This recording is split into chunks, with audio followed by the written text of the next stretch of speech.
বছরের পর বছর ধরে আলমারিতে পড়েছিল যে শাড়ি, তা দিয়েই তৈরি করা হয়েছে নতুন পোশাক। কেউ ফুটিয়েছেন নকশি কাঁথা, কারো পোশাকে যুক্ত করা হয়েছে ব্যবহৃত তোয়ালে। সৃষ্টিশীল এমন সব ডিজাইন নিয়েই হয়ে গেল পোশাকের বিশেষ প্রদর্শন আর প্রতিযোগিতা।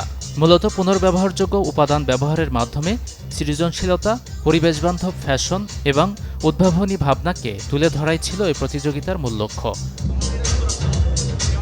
দৈনন্দিন ব্যবহারে ফেলে দেয়া বস্তুগুলোকে অর্থপূর্ণ ও পরিধানযোগ্য পোশাকে রূপান্তর করা যেমন ছিল চ্যালেঞ্জিং, তেমনি আনন্দদায়ক। আমার ড্রেস হচ্ছে জামদানি ফ্যাব্রিক বেসড, এটা sustainable product, recycle material use করা আর জিরো ওয়েস্ট থিমে হচ্ছে বানানো।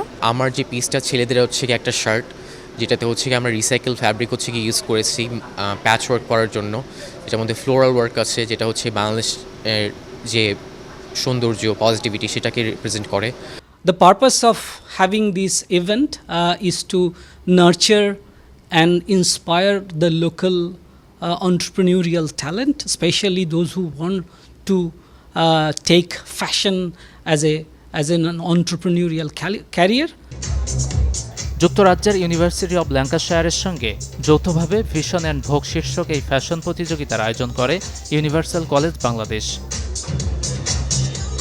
প্রতিযোগিতায় 15 থেকে 23 বছর বয়সী জিইডি শিক্ষার্থীরা একক এবং দলগতভাবে অংশ নেন।